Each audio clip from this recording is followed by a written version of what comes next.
बिस्मिल्लाहिर्रहमानिर्रहीम अस्सलाम वालेकुम। डोनाल्ड ट्रंप ने अफगान तालिबान को जो धमकी दिया उसका पहला बड़ा, वैसे तो फॉर्मली जवाब उन्होंने 2 दिन पहले दे दिया था, लेकिन पहला बड़ा जंग का जवाब आया है अफगानिस्तान की जानिब से, और वो आया है मुल्ला याकूब की जानिब से, जो डिफेंस मिनिस्टर है। मुल्ला याकूब मुल्ला उमर के बेटे हैं, और ये बात ज़हन में रखिएगा, मुल्ला उमर ने वॉर डिक्लेयर की थी अफगानिस्तान में। उनकी ज़रा स्टेटमेंट सुनिए, आपको अंदाज़ा हो जाएगा कि अमेरिका के साथ होने क्या वाला है। उन्होंने कहा कि जब डोनाल्ड ट्रंप ने लास्ट टाइम हमें कहा था जंग बंद करने का और ये सारी सूरत हाल, तो अमेरिका अफगानिस्तान से जब जाना चाहता था तो उन्होंने हमारे सामने एक शर्त रखी। और ये डोनाल्ड ट्रंप के दौर की बात कर रहे हैं, पिछले दौर में है, जब अफगानिस्तान से वो निकल रहे थे, मुआहदा किया था। तो उस वक्त फैसला ये हुआ कि उसने कहा कि अमेरिका ने हमारे सामने ऑप्शन रखी कि हम मिलिट्री बेस लेंगे, जो मर्जी हो जाए हम ये नहीं छोड़ेंगे। तो हमने सिर्फ अमेरिका को ये बात कही कि ठीक है, हम 20 साल मजीद जंग करने के लिए तैयार हैं, हम थके नहीं हैं, हम लड़ाई करने के लिए तैयार। उसने कहा कि उसके बाद ये भाग गए सारे। अब आज उसने जवाब दिया है कि आप अगर लड़ाई करना चाहते हैं तो हम अगले 20 साल जंग करने के लिए तैयार हैं। हमारे खून में जंग है, हमारी नस्लें जंग करती आ रही हैं, हमें जंगों से ना डराना, हम तैयार हैं। अमेरिका को शौक है बग्राम एयरबेस लेने का, तो आ जाए फिर, और हम 20 साल लड़ाई करने को तैयार है। यानी उसने ये बता दिया है कि ताबूत अपने साथ लेकर आना। इस दफ़ा हम बहुत बेहतर पोजीशन में हैं। हमारे कमांडोस अमरीकी असला इस्तेमाल करते हैं। हम भी गाड़ियाँ सबसे ज़्यादा हमारे पास हैं अमरीका के बाद, जो अमरीका की हैं। हमारे पास टैंक्स हैं, हमारे पास नाइट विजन गॉगल्स हैं, हमारे पास बेहतर इंटेलिजेंस है, हमारे पास दुनिया की बेहतरीन टेक्नोलॉजीज में से जो अमेरिका छोड़कर गया था उसका असला चीज़ें अरबों डॉलर्स का है। तो इस दफ़ा जब तुम आओगे तो जो हम तुम्हारे साथ करेंगे तुम भूल जाओगे पिछली सारी चीज़ें। तो लिहाजा अब जो होने वाला है अमेरिका के साथ, आप उसका तसव्वुर नहीं कर सकते कितना बड़ा ब्लंडर है। देखिए, 2-3 चीज़ें समझ लें।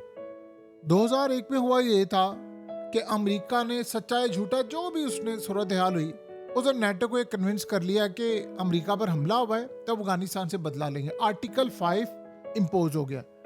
अभी अमेरिका पर कोई हमला नहीं हुआ तो नेटो नहीं लड़ने के लिए आएगी। जब भी आएगी अमेरिका की फौज आएगी, ये बात ज़हन में रखिएगा। एक चीज़ तो नेटो नहीं आएगी अनटिल के अमेरिका के खिलाफ कोई लड़ाई हो या अमेरिका कोई जाली कोई हमला करवा ले और नाम इन पर लगा ले, जो कि कोई भी तस्लीम करने को तैयार नहीं होगा। और इस दफ़ा नेटो ऑलरेडी बिजी है यूक्रेन वाले मामले पर, तो ये मामला है। एक चीज़ देखिए, पाकिस्तान ने दिए थे अड्डे अमेरिका को, हमने सप्लाई लाइन दी थी नेटो की। अब इस दफ़ा ऐसा कुछ नहीं है। ईरान, अब वो ईरान नहीं रहा। ईरान इतनी बेहतर पोजीशन में आ चुका है, इतनी बेहतर पोजीशन में आ चुका है, आप उसका तसव्वुर नहीं कर सकते। अमेरिका अफगानिस्तान में आया तो जो बदला अफगानियों ने लेना उससे बेहतर ईरान खुद ही ले लेगा।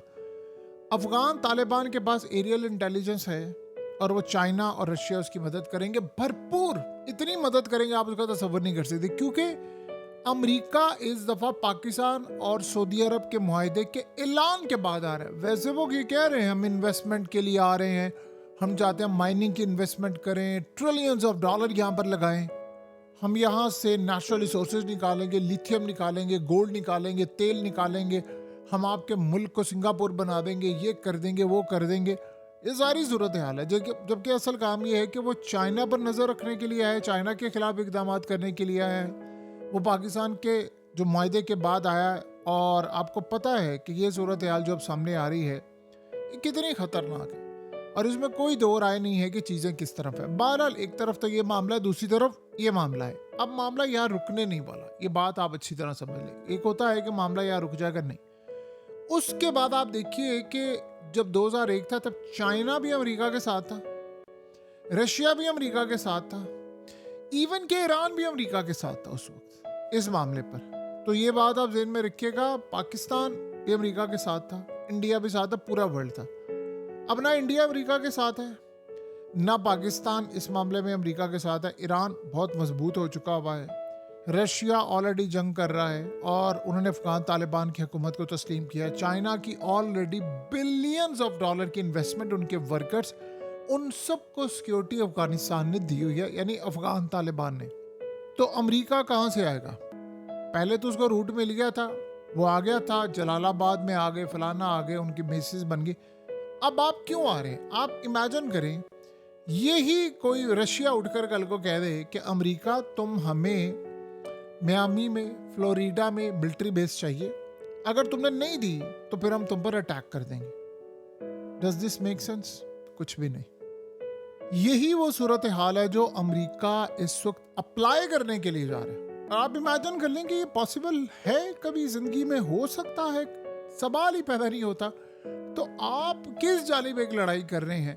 यानी सिर्फ पाकिस्तान ने ऐलान किया है और उसके बाद आपको तकलीफ होना शुरू हो गई है कि जी मैंने चाइना पर भी नजर रखनी है, फलाना भी करनी। भाई अगलों का मुल्क है, आपको अड्डा क्यों देगा कोई?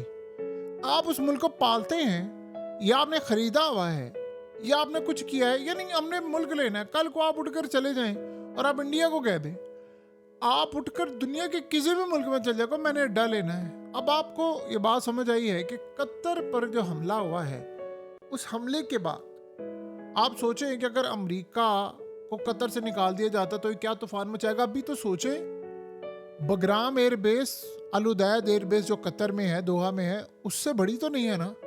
तो तब अमेरिका को इतनी तकलीफ हो रही है। सोचे जिस दिन कतर ने इनको कह दिया कि आप यहाँ से बोरिया बिस्तर उठाए और निकले, तो उसके बाद ये क्या कुछ करेगा।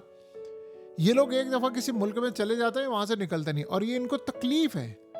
और इस सूरत हाल में देखिए, एक बात आप ध्यान में रखिएगा, आपको एंट्री कौन देगा? कहाँ से आप उड़ के आएंगे? फिजा के अंदर से आप अंदाज़ा नहीं कर सकते कि उनको इस दफ़ा इतने मिसाइल मिल जाएंगे, वो ऐसा सा हमला करेंगे, ड्रोन्स उनके पास आ जाएंगे और ईरान पहुंचा देगा। देखिए ईरान को पता है उन पर अटैक करना है अमेरिका ने। और उसके बाद चाइना छोड़ेगा। चाइना ऐसी ऐसी चीज़ें इनको देगा जिसका आप तसव्वुर भी नहीं कर सकते। रशिया तो इनके साथ खड़ा हो जाएगा और इस जंग में ओपनली खड़ा होगा। और आप सोचें कि उधर रशिया कह देगा कि हम आपके साथ लड़ने के लिए आ रहे। आप बताइए रशिया ये मौका छोड़ेगा? सवाल ही पैदा नहीं होता।